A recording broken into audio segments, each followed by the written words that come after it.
Hello from Kingfisher, Oklahoma. Today we're looking at Job 8 and 9. Well, Job has defended himself against Eliphaz and his argument, saying that I didn't sin. These troubles are not a cause of any sin that I did. Now, Bildad, the Shuhite, decides to weigh in. And he thinks Job is questioning the judgment of God, so he kind of condemns him for that. He said, your kids probably sinned. After all, God would have come to your aid already if you were innocent or they were innocent. He would have brought justice to you. Look, take a historical look of all the people we knew that came before us. When did God not stand up for them if they were innocent? Or when do you know that God punished somebody except that they were guilty? So it's all kind of summed up like verse 20, when it basically is talking about how, God punishes the guilty and will raise up the innocent. And since that's not happening to you, Job, we think you're guilty. So again, kind of the same argument as Eliphaz gives, just a little different, kind of a different tack. And then Job answers back. Job says, how can a man be just if God is involved? We know God is perfect and we aren't. If you contend with God, you're going to find that you only know one thing if he asks you 1,000 things. And Job starts listing some of the things that God can do. He talks about God the creator. God is righteous. God is invisible but still working. We can't see his movements. Who can stand the wrath of God? He says, if I call, is he going to answer me? I'm just a man. Why would God answer me? If I say I'm perfect, even that would be a lie before God. We can't judge God. In fact, Job is saying, I'm terrified because I'm under God's discipline. And Job is seeing his sorrows pile up. He's heavy. He sees his hands as unclean. This is quite the picture. Job realizes the weight of what's happening, but he's still saying it's not because of a sin I did. And it seems through both friends, we kind of get that sense that they're accusing him of that. One of the things that's interesting about this, and we will get there, but this is setting up a sort of parallelism of what is going to happen later in the book. You have the one who's making accusations and the other defending the innocent. But Job is, saying, what do we know about God? He's just, he's mighty, he's powerful, he's beyond us. And we're going to see that argument again later, just how mighty and holy God is past us. So it's interesting that Job is making it here. So anyway, let's jump into it. And this is Job chapter 8. Then answered Bildad the Shuhite and said, how long wilt thou speak these things? And how long shall the words of thy mouth be like a strong wind? Doth God pervert judgment, or doth the Almighty pervert justice? Look, you're saying all these things, but really, is God doing the wrong thing here? Which is very, very close. But they're using it as kind of a negative thing, like you deserve your punishment. But to say, look, God is doing the right thing, that's true. God gets to make those decisions, not us. And his decisions are always right.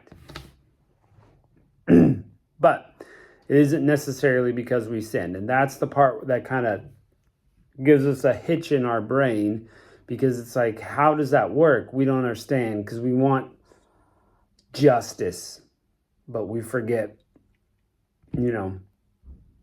God wants to cause us to grow in situations. He wants us to rely on him. Anyway, verse 4, if thy children have sinned against him, and he hath cast them away for their transgression, if thou wouldst seek God betimes, and make thy supplication unto the Almighty, if thou wert pure and upright, surely he would awake for thee, and make habitation of thy righteousness prosperous. Look, your kids did something wrong, you did something wrong. If you were right, God would have come to your aid already. Though thy beginning was small, yet thy latter end should greatly increase. For I inquire, I pray thee, of the former age. Prepare thyself to search of their fathers. Look in the past.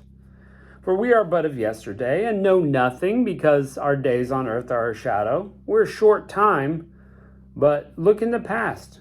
Shall they not teach thee and tell you and utter the words out of their heart? Can the rush grow up without a mire? Can the flag grow without water? Look, it has to be grounded in something. You know, these bad things aren't just appearing. It's kind of like, Eliphaz was talking about this energy springing up from the ground suddenly for no reason. This is another poetic way to say the same thing. Look, the reeds grow out of the water. They have to have the water or they won't grow. Your misery has to grow out of sin, otherwise it wouldn't be there. Whilst it is yet in its greenness and not cut down, it wherewith before any other herb. So the paths of all that forget God and the hypocrite's hope shall perish, whose hope shall be cut off, and whose trust shall be a spider's web. He will lean on his house, but it won't stand. He shall hold it fast, but it will not endure.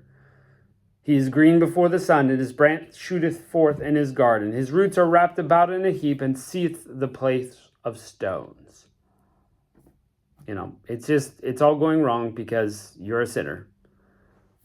This is why we've got to read the whole context, because we know it's not because Job sinned. But if you read this, it sounds like good advice, but this is not the truth.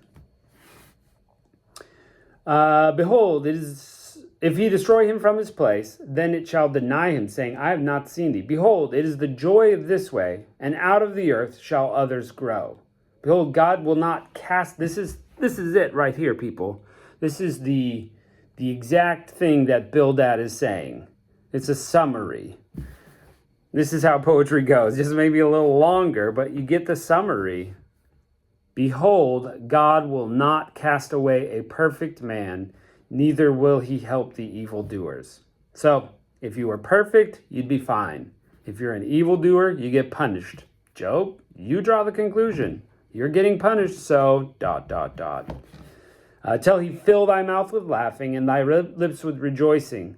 They hate thee and shall be clothed with shame, and the dwelling place of the wicked shall come to naught. Look, until you fix your life, things are not going to go well for you. So Job can't just let that go because he knows it's not true of him. So, chapter 9.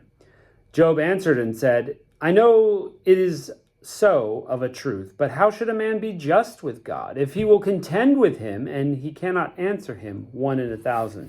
So if you're going to go contend with God, you're going to go match wits with God, you're going to find you know one thing out of the 1,000 things that God is going to ask you. You're not that smart. He is wise in heart.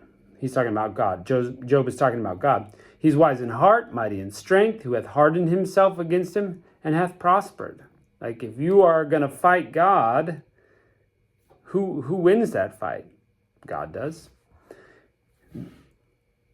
This is the God which removeth the mountains, and they know it not, which overturneth them in his anger, which shaketh the earth out of her place, and the pillars thereof tremble, which commandeth the sun, and it riseth not, and sealeth up the stars, which alone spreadeth out the heavens, and treadeth on the waves of the sea.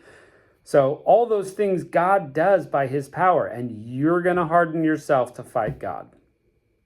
Which maketh Arcturus, Orion, Pleiades, and the chambers of the south. Oh, who made all those constellations? Was it you? Oh, no, that's right. It was the God that you're trying to fight. Which doeth great things things past finding out. Yea, the wonders without number. Lo, he goeth by me, and I see him not. He passeth on also, and I perceive him not. Behold, he taketh away, and who can hinder him? Who will say to him, What doest thou? Look, are you going to question God's motives? He can sneak by you, and you wouldn't even know he was there.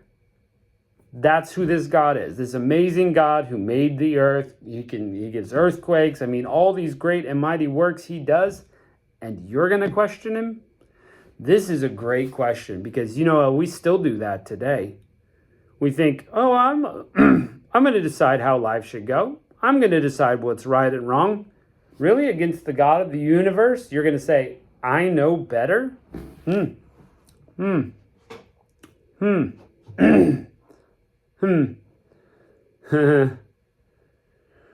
How much less shall I answer him and choose my words out to reason with him? Are you going to lawyer your way with God, the God of the universe? Whom, though I were righteous, yet I would not answer, but I would make supplication to my judge. So I wouldn't answer him, I'd just be begging, please have mercy. If I had called and he answered me, yet I would not believe that he had hearkened unto my voice.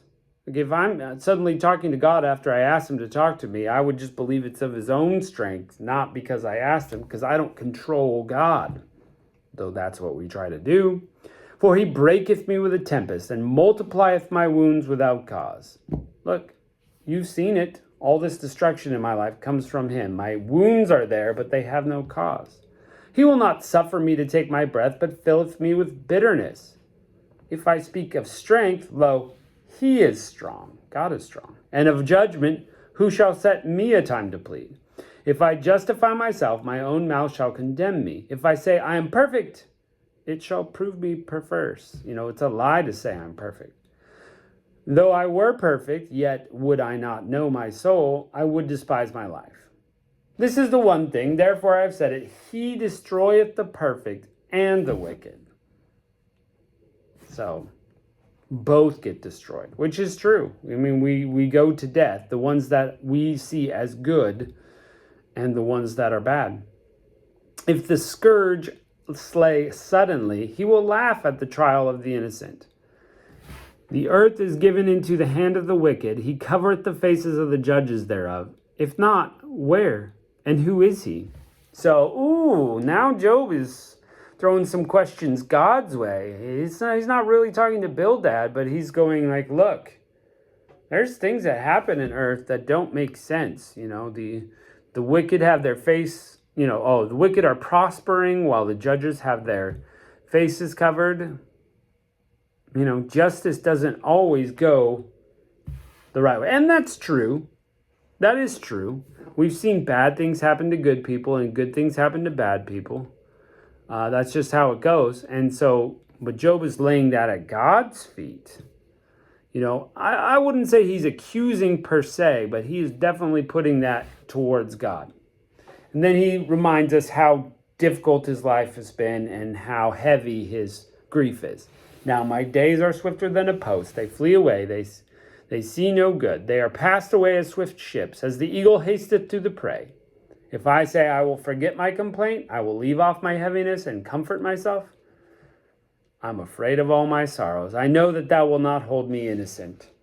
If I be wicked, why then labor I in vain? If I wash myself with snow water and make my hands never so clean, yet shalt thou plunge me into the ditch, and mine own clothes shall abhor me?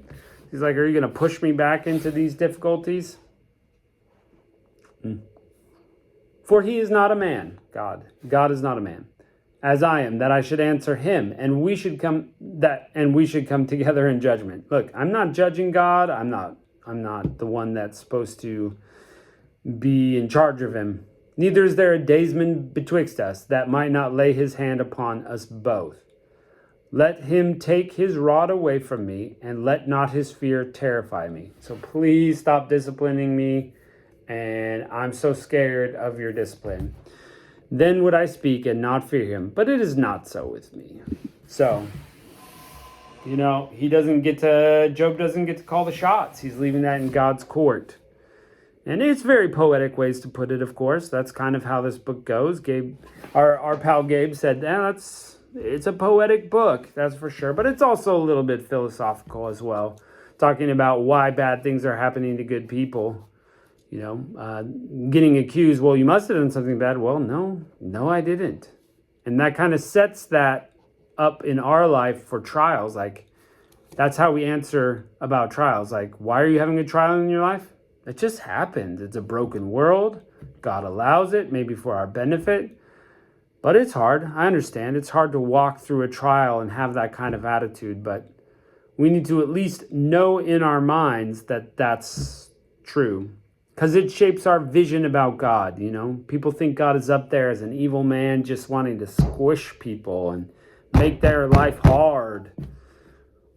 That's not the picture of God. But hard things are going to happen. And it's in his wisdom that he decides which is which. what you need, what you don't need. And you don't know. You don't know what's best for you. You don't know if it's better to trip over a curb and break your leg and go to the hospital instead of getting in your car, going home, and, on your way home, you die in a car wreck. I mean, you don't know what's going to be best for you. Most of us would go like, oh man, I don't want to trip and break my leg. But then, maybe that saves you from a worse fate. I mean, this is the wisdom that God has that we don't have. We don't know. The best we can do is follow God's rule to the best of our ability, knowing that he has the wisdom to make the right call. So anyway, we're plunging into Job. I'm enjoying it, really trying to piece through and look at what they're saying. I think that's a good thing. It's a hard book to read through in a row because there's a lot of stuff coming at you. So thanks for joining me, and we'll see how this argument goes. Job's going to finish his argument, and we'll see what else his friends say. So thanks for coming, and we'll catch you next time.